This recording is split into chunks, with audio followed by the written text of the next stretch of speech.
Hey guys, what is up? My name is Landon and welcome to the Jersey Zone. Today I have an unboxing for you guys. Now this one isn't going to be like most of my unboxes where I show you guys a new jersey that I got because this is the package here. So obviously there's not a jersey inside of this. It's way too small for that. There is two patches though. So I got two patches that I'm going to show you guys today. I originally wasn't going to make this a video just because it is only two patches, but then I thought about it and I was like, I might as well update you guys on my collection and kind of where it's going. And on top of that as well, I do have a rant to go on about these patches here, so that's why I'm making this video. So before we do get into it, if you guys are new to the channel and you like hockey jersey content, please make sure to subscribe. I'd really appreciate it. All right, so let's go ahead and open it up. It has a little tab here, so it should be pretty easy to open.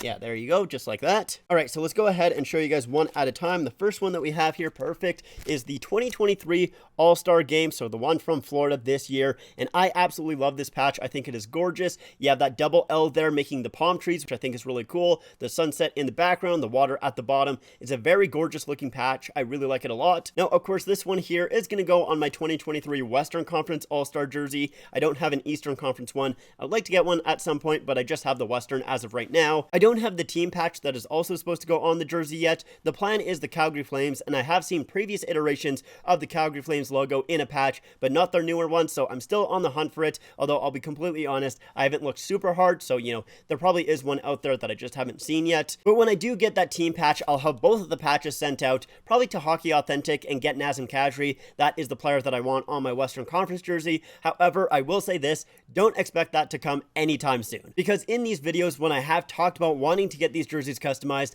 I almost never have done it. In fact, 99% of them are still blank. Now, that doesn't mean that I don't want to get them customized, I just haven't done it yet. The only one that I've actually gone ahead and, had a blank jersey and shipped it out and got it customized is my LA Kings 50th anniversary jersey. That's the only one that I've done it for. And I think there's kind of two reasons for that. The first one being, I'll just be honest, I'm lazy. I don't want to have to go ahead and, contact the company that, I want to get it done with and get a quote, get that all figured out, then pack up the jersey, then send it off, then wait a couple of months, then get the jersey back. It's not that much, but I am a little lazy, so I don't love to do that. I would much rather just get a jersey, which leads into the second reason that I tend to prefer getting new jerseys as opposed to jerseys that I already had, just customizing them. Or at least, I think that's what I prefer. Because like I said, I've only ever had one jersey customized. And I will say this, it did kind of feel like getting a brand new jersey. But with that 50th anniversary jersey, it was very special. Like, it had a really cool and unique customization kit. It wasn't like any other customization kit. Like, I don't think I would feel the same if I got one of my Toronto Maple Leafs jerseys customized, because it is only one layer. Like, it's not going to be a huge thing like it is with that 50th anniversary,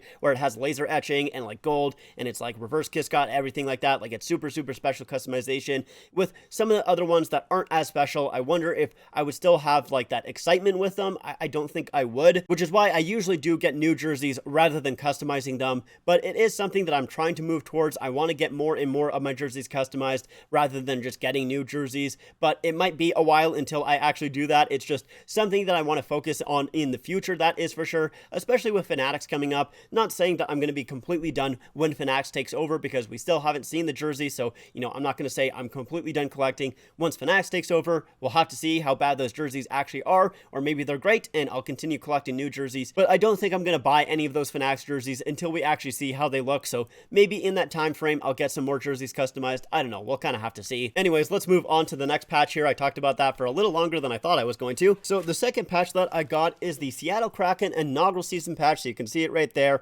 Looks pretty good. It's got the water at the bottom, which is the same thing that the All-Star patch had. I actually didn't think about that when I got both of these patches, but they both have water at the bottom. Funny coincidence, that is for sure. But yeah, it also has the mountain right in the background there, which looks really good. It's a nice looking patch. I like it a lot. I've wanted this one basically since I got my away Seattle Kraken jersey. Like, I got it like pretty much right away, and I've wanted this one since then. Now, yes, when the Seattle Kraken jerseys were first released, they did have an inaugural season patch already sewn on there, so I could have had it then, but I decided to buy through Ben H Sports because I didn't want to pay full price for the jersey. I think full price, including the patch, would have been like $225-ish or something like that, somewhere around there. I think this way it was only $170 for the jersey and then $15 for the patch, so it's a little bit cheaper, not a ton cheaper, but still saving a little bit of money there. And obviously I still could have saved more money if I waited to get the jersey itself, but I just wanted a Seattle Kraken jersey when they first came into the league, so that's why I spent $170 on the jersey itself. But with my Seattle Kraken jersey, do I have plans on getting that one customized?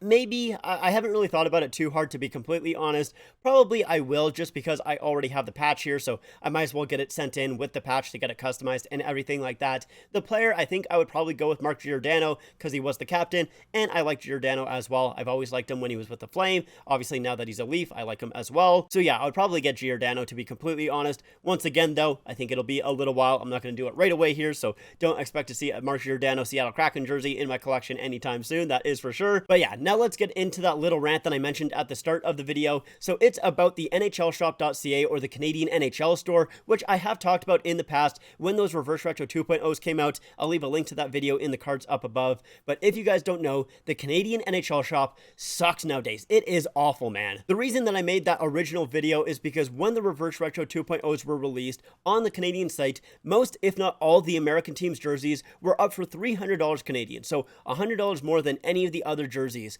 And the reason they were doing that is because they didn't have any of the stock in their Canadian warehouse. They only had it on the US side, so it included duties as well as the shipping to the Canadian warehouse, although you still had to pay for the shipping from that warehouse to your house. And unfortunately, it did not stop with the Reverse Retro 2.0s. I feel like it's been happening more and more as of late, to be honest, where I see these jerseys up for like $300 or $350 Canadian because they don't have any stock on their Canadian side. So it's really unfortunate. Not so much for myself, because usually I don't buy from the NHL store, at least for my jerseys. Usually I don't buy from them. I get them through other places and everything like that. But it definitely sucks for the regular consumer, that is for sure. The reason I bring this all up, though, is because I had to go through the American NHL shop to get these patches here. They were not on the Canadian side at all. And honestly, the Canadian side doesn't really carry many patches in the first place. Like, they have a couple, but definitely not as many as the American side does, which has always been the case. The US site has always had more things than the Canadian site, and it makes sense. You know, obviously the US has a bigger population. They have more of the NHL team, so like, I understand it in a way for sure, but it does get a little frustrating when I feel like there's some items that would be popular in Canada,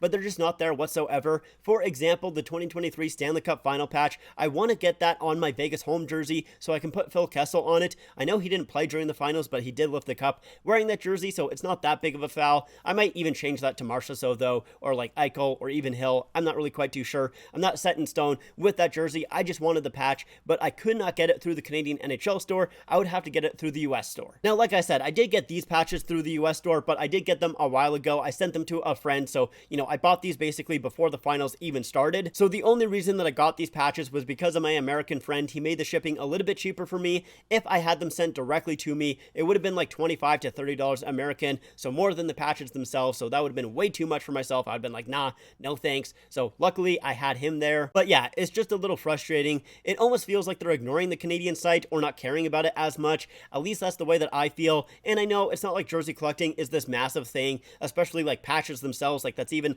a smaller portion of the community as well. So like, I get not having all of the exact stock in Canada as well. I get that, but I do hope you guys understand why it's a little bit frustrating for me. Although I will say I'm a lot less concerned about the patches aspect to all of this. What I'm much more concerned about is the jerseys as well as the hat side, because I saw a Toronto Maple Leaf hat up for sale on the Canadian NHL site for $55 Canadian, or maybe it was 50, but it was shipping from the United States. And it's like, bro, how do you not have that on the Canadian side? It's a Canadian team, and like the most popular Canadian team. How is that not on the Canadian side? I don't understand. It just doesn't make sense to me. Anyways, that's going to be it for me. Thank you guys for listening to my little rant there. If you guys enjoyed this video, make sure to leave a like and make sure to subscribe to the channel. Also, make sure to follow me on my Instagram, my Twitter, and my TikTok. Links are all in the description down below. Like I said, that's it for me. Thank you so much for watching, and I'll see you guys next time.